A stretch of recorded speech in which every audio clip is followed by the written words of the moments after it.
এই সেজদাগা যেখানে নবীজি সেজদায় পড়েছিলেন, এই আপনারা দেখেন, এটা এমনি দেখা যাচ্ছে না, কিন্তু মোবাইলের মধ্যে স্পষ্ট দেখা যাচ্ছে। আপনারা দেখেন, ভিডিওতেও দেখা যাচ্ছে স্পষ্ট লা ইলাহা ইল্লাল্লাহ মুহাম্মাদুর রাসূলুল্লাহ, একদম স্পষ্ট দেখা যাচ্ছে।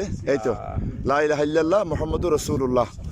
আলহামদুলিল্লাহ, আল্লাহু আকবার। এটাকে এক অলৌকিক বিষয়, একদম স্পষ্ট দেখা যাচ্ছে।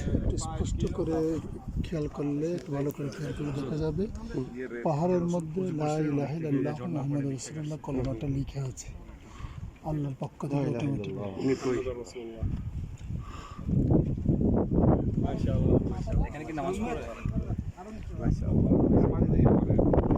আপনারা খেয়াল করে দেখেন ভিডিওতে, এটা সম্পূর্ণ অলৌকিকভাবে লেখাটা দেখা যাচ্ছে। কলমাটা এটা এমনি খালি চোখে দেখা যাচ্ছে না, কিন্তু মোবাইল ভিডিওতে এই লেখাটা দেখা যাচ্ছে, কলমাটা স্পষ্ট লেখা যাচ্ছে। আলহামদুলিল্লাহ।